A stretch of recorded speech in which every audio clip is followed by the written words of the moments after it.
인격적인 관계. 6월절에 예수께서 예루살렘에 계시니 많은 사람이 그 행하시는 표적을 보고 그 이름을 믿었으나 예수는 그 몸을 저희에게 의탁지 아니하셨으니 이는 친히 모든 사람을 아심이요 또 친히 사람의 속에 있는 것을 아심으로 사람에 대하여 아무의 증거도 받으실 필요가 없음이니라. 요한복음 2장 23에서 25절. 우리는 요한복음 2장 마지막 부분에 기록된 이 사건을 좀 더 깊이 연구하기 위하여 다시 본문으로 돌아오게 되었습니다.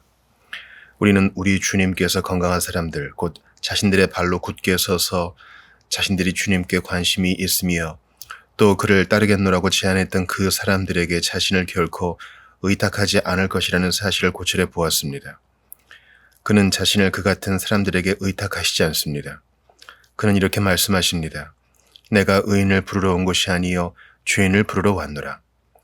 건강한 자에게는 의인이 쓸데없고 병든 자에게라야 쓸데있느니라. 그는 일반적으로 단지 그에게만 관심을 가지거나 아니면 기독교 자체에만 흥미를 느끼는 사람들을 영접하지 않으십니다. 그는 이러한 사람들하고는 아무런 관계를 맺지 않으십니다. 그것이 바로 우리가 지금까지 배워왔던 교훈입니다. 하지만 어떤 면에서 볼 때에 이 특별한 사건 가운데 가장 중요한 측면이 취급되고 있지 않기 때문에 우리가 그것을 그대로 놓아둘 수는 없습니다. 지금까지는 우리가 우리의 태도와 우리가 어떤 일을 했으며 또 어떻게 생각하고 말했는가 하는 관점에서만 그 사건을 살펴보았습니다. 이제 제가 당신에게 우리의 마음속에 기본적으로 가지고 있는 바가 바로 이 요한복음 전체를 지배하는 사고라는 점을 상기시켜 드리겠습니다. 우리는 그의 충만하심과 은혜 위에 은혜를 함께 나누는 바로 그 생명을 받는 데 관심이 있습니다. 그것이 우리가 뜻하는 바요 또한 실제적인 기독교의 모습입니다. 하지만 우리는 힘있고 간교한 원수, 곧 우리가 그 충만함을 받고 또 그 같은 생명을 얻지 못하도록 방해할 수 있는 모든 것을 총동원하게 될 원수와 직면하고 있습니다. 그런데 하나님께 감사하게도 우리는 벌써 그 같은 가르침을 받았습니다. 우리는 우리 앞에 놓인 위험들과 장애물들에 대한 어떤 것들에 대해서 이미 제시받은 바 있습니다. 그래서 저는 이것이 그것들 가운데 하나이고 또 매우 중요한 것이라고 제안합니다. 비록 저들이 주님을 믿는 것처럼 보이지만 주님은 저들에게 자신을 의탁하지 않으실 것입니다. 그렇다면 이에 대한 진전된 교훈은 무엇입니까? 저는 원리들을 추론하기 위해서 노력을 해왔습니다. 그리고 이제 그것들을 일련의 제안 형태로 설명해 드리겠습니다. 첫째로 구원은 결국 주 예수 그리스도 자신과 맺는 하나의 인격적인 관계입니다. 여러 가지 방법으로 우리는 가장 중요한 것을 배울 수 있습니다. 여기에서 전체적인 사건은 이 사람들과 주님과의 관계에 관한 우리의 관심에 초점을 맞추고 있습니다. 저들이 무엇을 했으며 또 그분이 무엇을 했는가가 문제라는 말입니다. 제가 이것을 그렇게 설명하는 이유는 그것이 우리 모두에게 그리고 특별히 교리와 신학의 중요성을 믿는 사람들에게 한 걸음 더 나아가서 거룩한 진리는 모든 그리스도인들이 그러해야 하듯이 구원은 그런 인격적인 관계의 문제라는 사실을 잊는 것이며 또 그것을 단순히 교리를 수용하는 것으로 생각하고 또 바른 교훈을 붙드는 것이라고 믿는 사람들에게 가장 큰 위험들 가운데 하나이기 때문입니다. 이것은 하나의 참된 어려움입니다. 우리가 그것을 성경에서만 보는 것이 아니라 또한 긴 기독교 역사 속에서도 볼 수 있습니다. 그 위험은 언제나 그와 더불어 맺는 중요한 생명적 관계로부터 죽은 정통회로까지 옮아가는 것입니다. 전통은 절대적으로 필요합니다. 하지만 혹시 우리가 많은 교리들을 믿고 받아들이는 것을 주님과 맺는 생명적 관계로 대체한다면 우리는 결국 모든 것을 잃게 될 것입니다. 우리를 그리스도인으로 만드는 것은 우리가 옳은 것들을 믿기 때문이 아닙니다. 물론 당신이 그것 없이 그리스도인이 될 수는 없습니다. 하지만 단순히 옳은 것을 믿는 것으로 구원이 이루어지지 않습니다. 왜냐하면 구원의 본질은 인격적인 관계이기 때문입니다. 그가 자신을 저들에게 의탁지 아니하시리라. 이런 관계를 갖지 못한 사람은 아무것도 갖지 못한 것입니다. 비록 저들이 주님의 기적이나 표적을 근거로 한 신앙을 가지고 있다 할지라도 그렇다는 것입니다. 우리가 비인격적인 관계 속에서 구원을 생각할 때 오는 두 번째 그리고 지속적인 위험은 우리가 그것을 은행에 맡겨진 돈과 같은 것으로 생각하거나 아니면 우리가 언제나 길어올 수 있는 물탱크의 물처럼 생각하는 것입니다. 우리는 마치 은혜의 큰 보관소와 곳간 그리고 구원의 저장소가 있어서 우리가 그리로 들어가서 그것을 꺼내어 올 수 있는 것처럼 처신합니다. 또 우리는 그 축복을 일종의 힘과 능력 혹은 어떤 영향력으로 생각합니다. 하지만 혹시 우리가 이것을 그런 식으로 바라본다면 우리는 구원이란 물질적인 그 무엇이 아니고 성도들과 주님 사이에 갖는 인격적인 관계라는 그 위대한 원리를 범하게 되는 것입니다. 세 번째 위험은 그보다 운명적인 것도 없지만 구원을 한편에 치우친 곧 전적으로 우리 편에서의 활동으로 생각하는 위험입니다. 이것은 앞에서 살펴본 요점에 뒤따릅니다. 만일에 큰 구원의 창고가 있다면 물론 치명적인 문제가 생깁니다. 우리는 얼마나 자주 가서 그것을 길어올 수 있을까요? 사마리아 여인처럼 우물에 왔다 갔다 하면서 물을 길어올 수 있을까요? 구원이란 전적으로 그런 것이라고 생각하는 사람들이 많습니다. 그래서 모든 강조점을 저들의 활동에 두는 것입니다. 그것은 전적으로 자기들이 하는 일에 달려 있습니다. 저들이 지속적입니까? 저들은 매력적입니까? 하지만 요한복음 초두에서 잘못된 방향이 제시되고 있습니다. 구원의 본질은 그것이 양편의 인격적인 관계라는 사실입니다. 주님과 신자가 바로 양편입니다. 첫 번째 문제로부터 논리적 필요성에 의해서 뒤따라오는 두 번째 제안이 역시 본 사건 속에 분명히 나타나고 있습니다. 우리가 구원을 얻든지 아니면 우리가 좋아할 때마다 그 어떤 것을 취하는 것을 스스로 결정할 수는 없습니다. 이것은 절대절명의 원리입니다. 기적 때문에 저를 믿고 또 그에게 접근하는 사람들이 있습니다. 하지만 그분은 자신을 그들에게 의탁하지 않으십니다. 저들은 그분을 위하여 결심했습니다. 하지만 그 결심이 그들을 구원하지 못합니다. 우리가 그리스도를 위하여 결심할 수 있다고 말하는 모든 가르침은 물어볼 것도 없이 거짓된 것입니다. 우리는 결코 그런 식으로 구원을 나타낼 수 없습니다. 우리는 종종 다음과 같은 말을 듣습니다. 당신에게 결정할 능력이 있습니다. 당신은 자유의지를 가지고 있습니다. 모든 사람에게 믿음의 요소가 있습니다. 기차로 여행을 할 때마다 당신은 운전수를 믿습니다. 그렇지 아니하면 당신은 전혀 기차를 탈 수 없게 될 것입니다. 우리는 믿음에는 자연스러운 성질이 있다는 말을 듣습니다. 당신이 해야만 될 모든 일은 우리가 말하는 바를 청종하고 또 이것을 자유의지와 믿음으로 실천하는 것입니다. 또 인간으로서 가지고 있는 믿음으로 그것을 위하여 결심하는 것입니다. 지금 당신이 그렇게 할 수 있습니다. 그렇게 하지 못하도록 방해할 것은 아무것도 없습니다. 왜 머뭇거리십니까?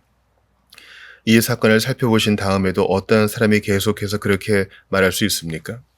주께서 행하신 기적을 볼 때에 많은 사람들이 그의 이름을 믿습니다. 하지만 예수님은 자신을 저들에게 의탁하지 않으십니다. 우리는 이 문제를 결정하지 못합니다. 그리고 우리의 결정에 강조점을 두는 것은 잘못입니다.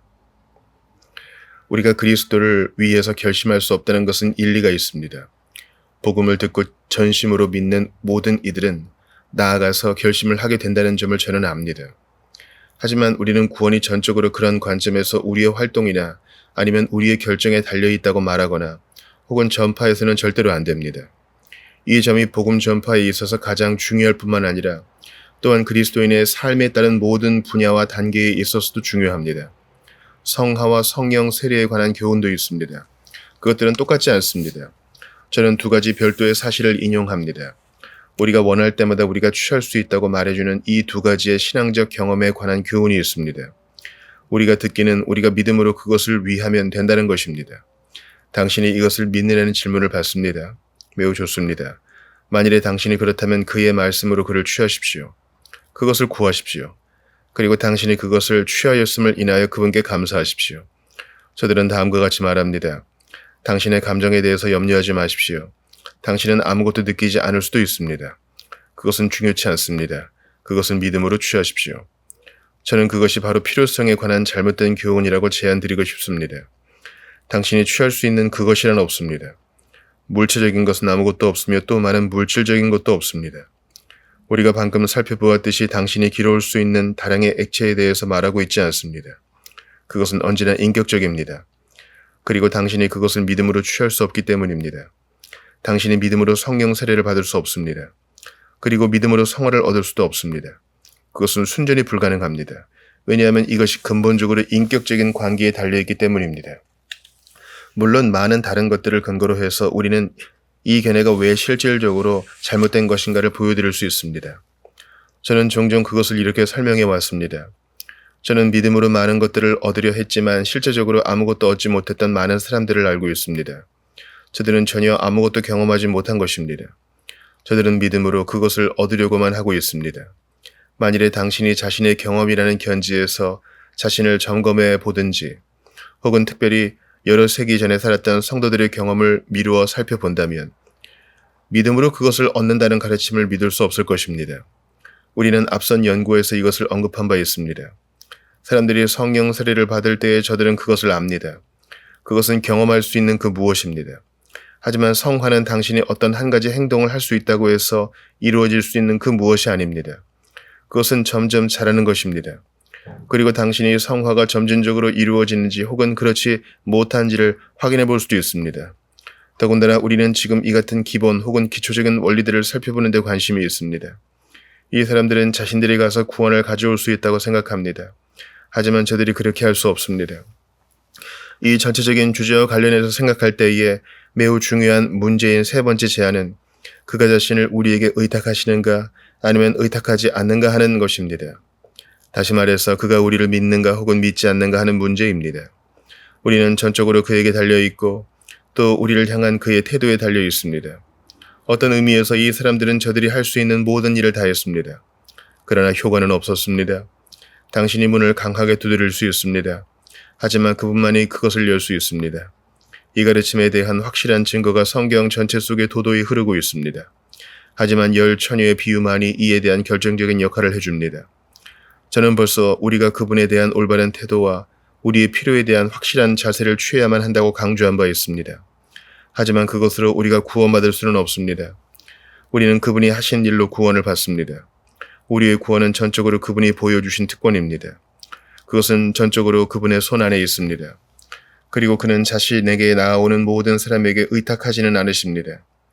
구원에 대한 전체적인 문제와 구원에 따른 모든 축복들에 있어서 우리가 이미 살펴보았듯이 하나의 은밀한 요소가 있습니다. 그리고 사람들은 이것 때문에 종종 당황하게 됩니다. 이것은 기독교 신학자들을 두 부류로 갈라놓기도 합니다. 한편은 진실된 사람이고 또 다른 한편은 거짓된 사람들입니다. 열 처녀들 중에 5은 지혜롭고 5은 어리석었습니다.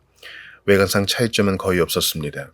모래 위에 세운 집과 반석 위에 세운 두 종류의 집들이 외적으로 다른 점이 없었던 것과 같습니다.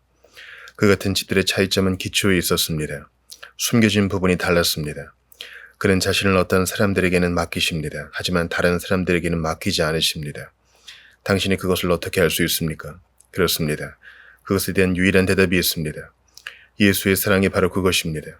하지만 그 사랑을 받은 자 외에는 아무도 모릅니다.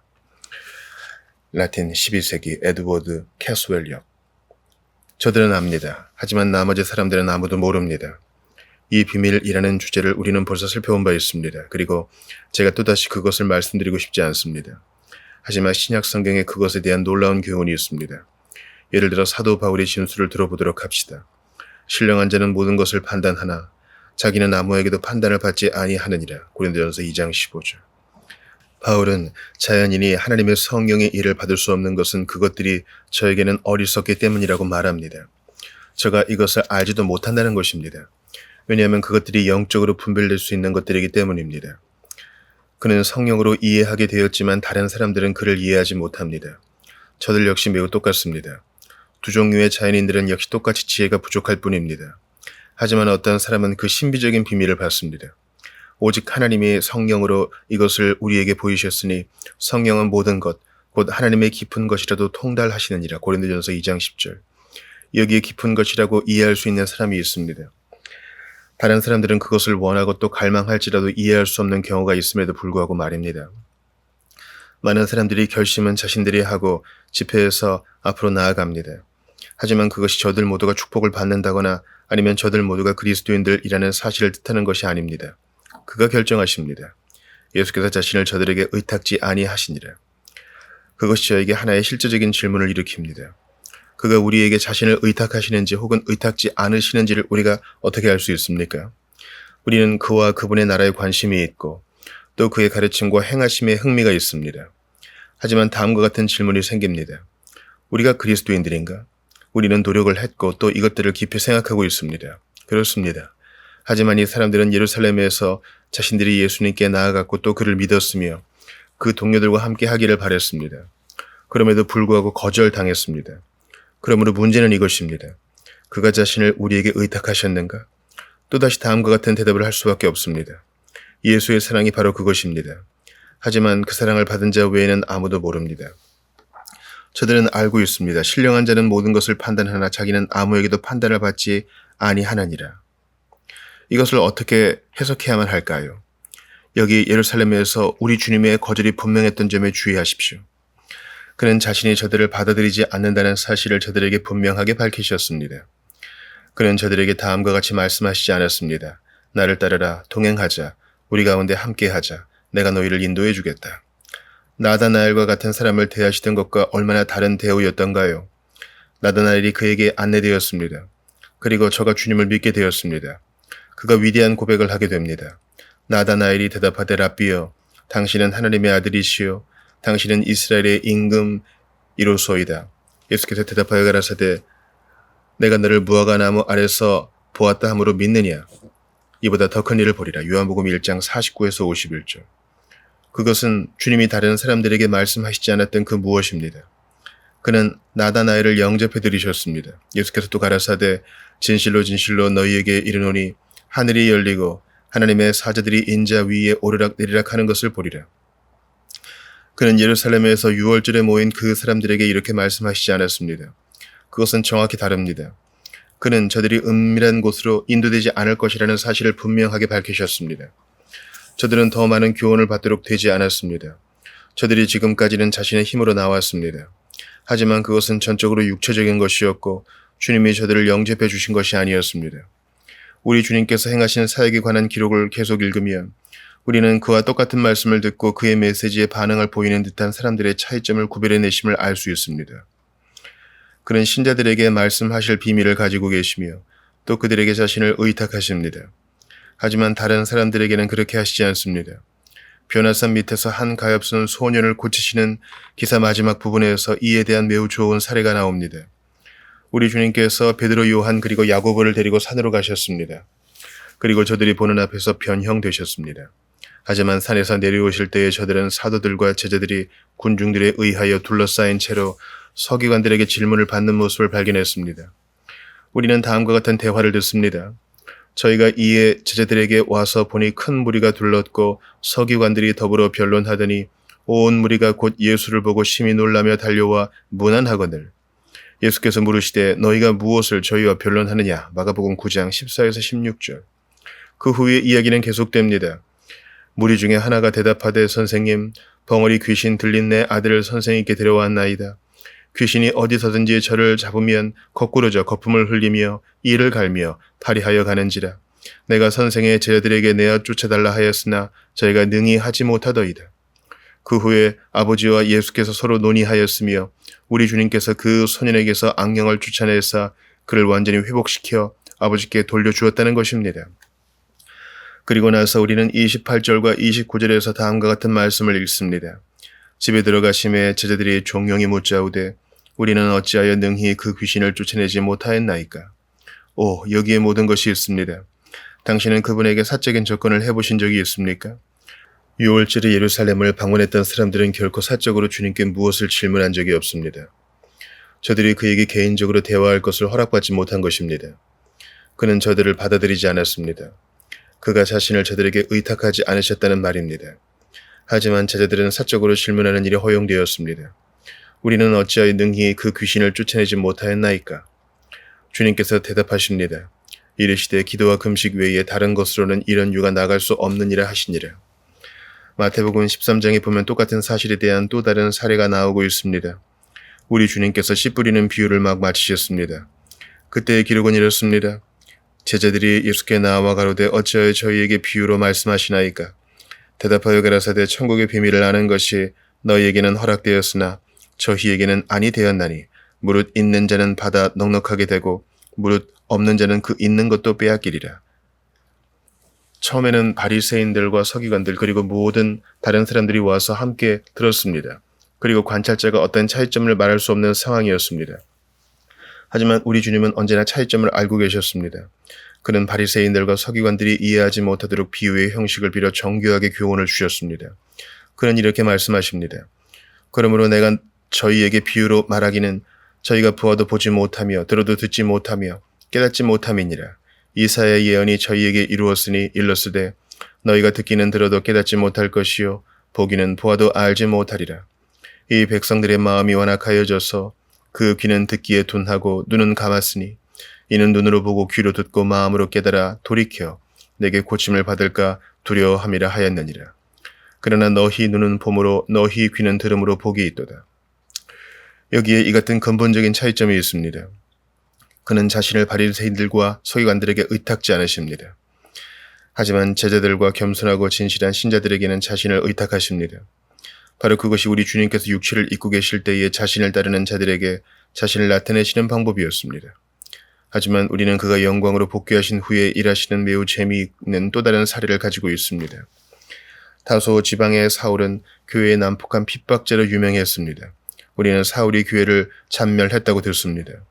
그는 여전히 위협과 살기가 등등했습니다. 하지만 우리 주님께서 다메섹으로 가는 도상에서 그를 직접적으로 만나주시는 역사가 있었습니다. 그때 사울이 주여 뉘시오니이까 라고 외치면서 땅에 쓰러지는 일이 있었습니다. 예수님은 자신을 사울에게 의탁하셨습니다. 주께서 사울을 신뢰하셨다는 말입니다. 주님은 사울에게 앞으로 일어날 일에 대해서 말씀해 주셨습니다. 저에게 있어서 그 이야기 가운데 놀라운 점은 우리 주께서 다소의 사울을 즉시 알아보셨을 뿐만 아니라 그를 영접하시고 또한 신뢰하셨으며 다른 사람들에게 그것을 알도록 하셨다는 사실입니다. 아나니아는 사울에게 가서 세례를 베풀라는 명령을 받았을 때 매우 두려워했습니다. 하지만 그는 명령을 받고 그대로 실천하였습니다. 그는 나의 택한 그릇이라고 부활하신 주님께서 말씀하셨습니다. 우리 주님이 바나바에게 이것을 재확인시켜 주셨고 또 바나바를 통해서 예루살렘에 있는 다른 제자들에게도 확인시켜 주셨습니다. 저들은 모두 이 사람을 두려워했습니다. 하지만 저들이 그에 관한 무서운 말들을 들었기 때문입니다. 하지만 우리 주님께서 친히 저를 보증해 주셨습니다. 그는 이렇게 말씀하십니다. 나는 이 사람을 믿는다. 내가 이 사람을 사용하겠다. 그는 사역자와 증인이 될 것이다. 그는 내가 선택한 그릇이다.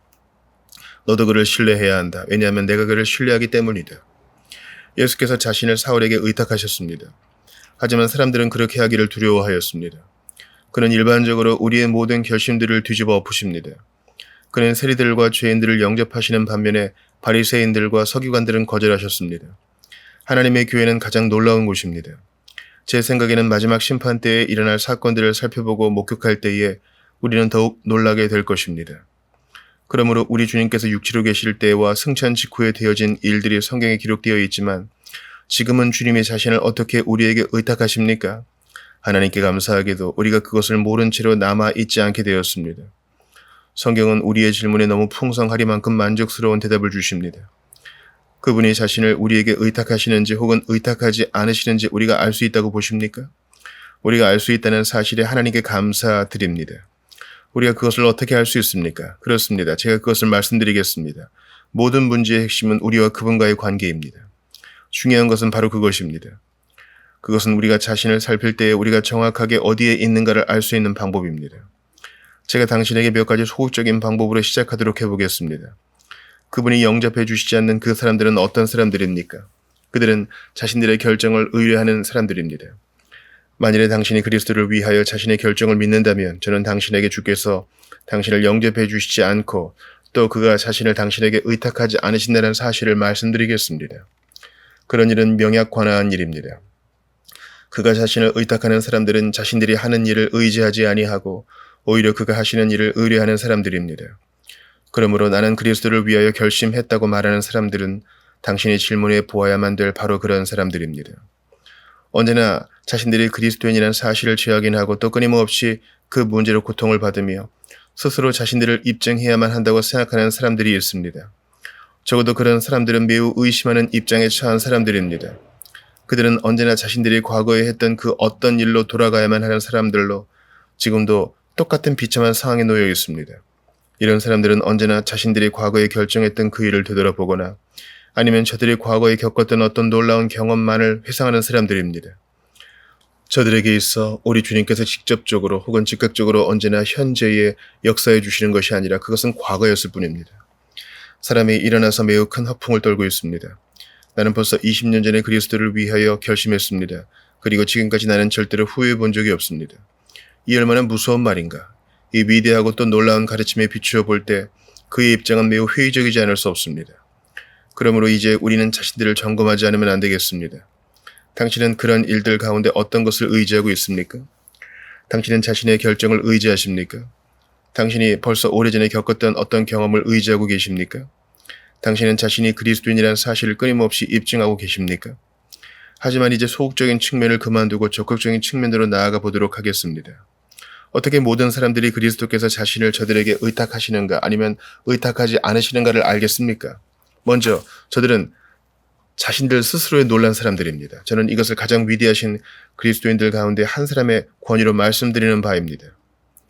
아마도 그분은 교회에 알려진 사람들 가운데 가장 위대하신 그리스도인, 곧 능력이 많으신 사도 바울이라고 봅니다. 그는 자기 자신에 대하여 어떻게 말씀하시는가를 들어보도록 하십시오. 그는 자신의 결심에 대해서 결코 자랑한 적이 없습니다. 오히려 다음과 같이 말했습니다.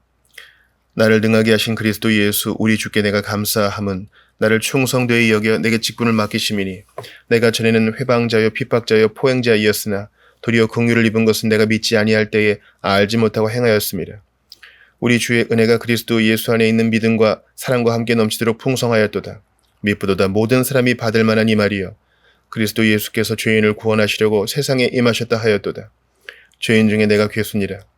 그러나 내가 긍휼을 입은 까닭은 예수 그리스도께서 내게 먼저 일체 오래 참으심을 보이사 후에 주를 믿어 영생 얻은 자들에게 본이 되게 하려 하심이니라. 디모데전서 1장 12에서 16절. 바울은 자신에 대해서 놀랐습니다. 하지만 도의에 지나치지 않았습니다. 그는 갈라디아인들에게 이렇게 말하고 있습니다. 내가 그리스도와 함께 십자가에 못 박혔나니 그런즉 이제는 내가 산 것이 아니요 오직 내 안에 그리스도께서 사신 것이라. 이제 내가 육체 가운데 사는 것은 나를 사랑하사 나를 위하여 자기 몸을 버리신 하나님의 아들을 믿는 믿음 안에서 사는 것이라. 갈라디아서 2장 20절. 나는 사도 중에 지극히 작은 자라. 내가 하나님의 교회를 핍박하였으므로 사도라 칭함을 받기에 감당치 못할 자로라. 고린도전서 15장 9절. 그것은 무가치하고 불결하며 그리스도인의 삶에 전혀 걸맞지 않는 놀라움이라는 뜻입니다. 내가 구세주의 보혈에 흥미를 느낄 수 있을까? 그가 나를 위하여 죽으시고 또 고난을 받으셨도다. 나를 위하여 죽음까지 감수하셨는가? 놀라운 사랑이로다. 나의 하나님이시여 나를 위하여 이렇게 죽으실 수 있을까요? 찰스 웨슬레. 그것을 느끼는 사람들은 주께서 어떤 의심도 할 것 없이 자신은 저들에게 의탁하시는 바로 그런 사람들입니다. 그리고 저들은 자신들에게는 아무것도 놀랄 것이 없고 오직 저들이 신앙생활을 하고 있다는 사실과 또 구속받은 자로 여김을 받는다는 사실에 놀라고 있을 뿐입니다. 물론 그 다음에 이어지는 것은 깊은 감사의 마음입니다. 저는 그리스도 예수 나를 능하게 하신 나의 주님께 감사드립니다. 그가 나를 충성되이 여기셨습니다. 사도 바울이 어떻게 그렇게 할 수 있었을까요? 나는 나 자신을 신뢰할 수 없습니다. 내 속 곧 내 육신에 선한 것이 거하지 아니하느니라. 하지만 하나님께서 모든 것을 그의 은혜와 사랑과 자비로 행하셨습니다. 이것을 아는 사람들은 그에게 감사하는 마음으로 세워진 사람들입니다. 저들이 자신의 간증을 할 때에 저들은 자신들이나 아니면 자신들이 행한 일들을 말하지 않습니다. 오히려 그리스도께서 저들에게 하신 일을 말하며 그분께 자신들의 찬양과 사례와 감사를 퍼붓게 될 것입니다. 그 다음에 생각할 것은 이것입니다. 다시 말해서 우리 주님께서 자신을 의탁하시는 바로 그 사람들입니다. 또다시 저들은 이에 놀랄 것입니다. 저들이 어느 정도의 영적 이해력을 가지고 있다는 사실을 발견합니다. 저들은 더 이상 이야기나 간증 혹은 기적과 같은 일에 대한 설명에 관심을 갖지 않습니다. 오히려 영적인 진리에 관심을 갖습니다. 그에 대한 좋은 말씀은 고린도전서 2장입니다. 그 사도는 이 세상 권세를 붙잡은 자가 우리 주님이 육체로 계실 때에 그를 바르게 알지 못했던 사실을 지적하고 있습니다.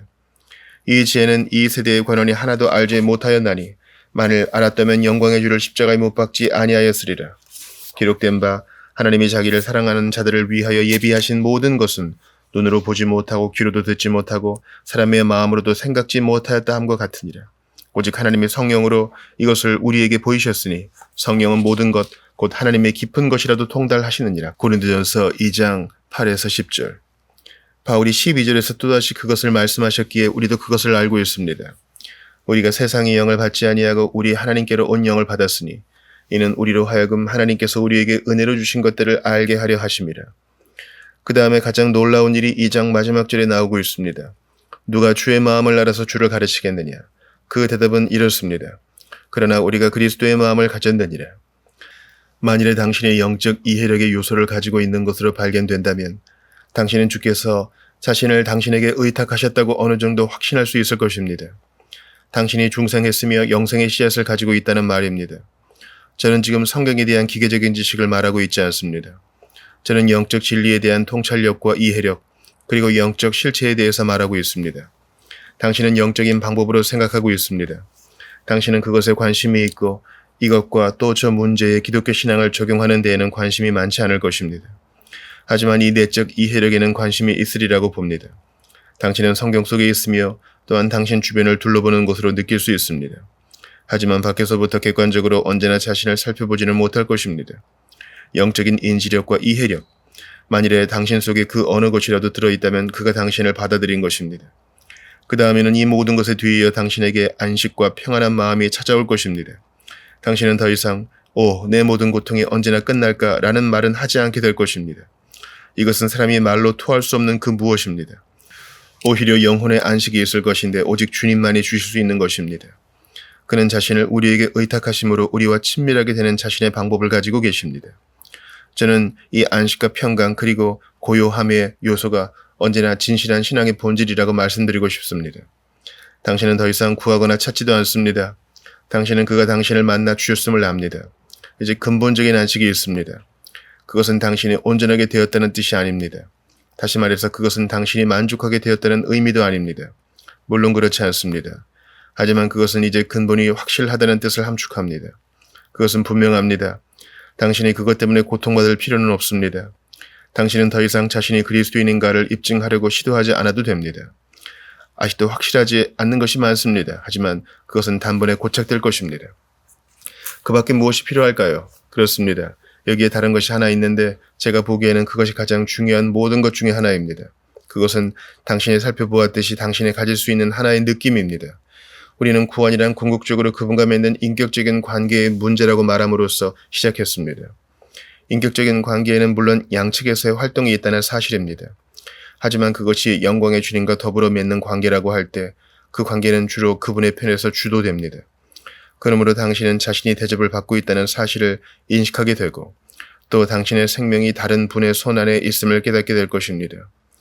바울은 이렇게 말하고 있습니다. 무릇 하나님의 영으로 인도함을 받는 그들은 곧 하나님의 아들이라. 로마서 8장 14절. 그러므로 나의 사랑하는 자들아, 너희가 나에 있을 때뿐 아니라 더욱 지금 나 없을 때에도 항상 복종하여 두렵고 떨림으로 너희 구원을 이루라. 너희 안에서 행하시는 이는 하나님이시니 자기의 깊으신 뜻을 위하여 너희로 소원을 두고 행하게 하시느니라. 빌립보서 2장 12에서 13절. 당신은 그가 당신 안에서 역사하고 계심을 인식하게 될 것입니다. 그것은 말로 설명하기 어렵습니다. 차라리 당신의 삶 전체에서 당신은 자신이 더 이상 자신의 것이 아니라 타자에게, 다시 말해서 당신을 인도하시고 지도하시며 계속적으로 당신의 삶을 간섭하시는 분에게 속한다는 사실을 매우 깊이 깨닫게 될 것입니다. 다음과 같이 설명해 보도록 하겠습니다. 당신의 삶 속에 또다시 놀랄 요소가 있습니다. 근본적으로 놀랄 것이 아니라 오히려 그가 우리를 놀라게 하신다는 의미에서 놀라운 일입니다. 저는 벌써 이 찬송을 인용한 바 있습니다. 그것은 이것을 매우 잘 설명해 줍니다. 때때로 광명이 성도를 놀라게 해도 그는 노래하리. 윌리엄 카우퍼.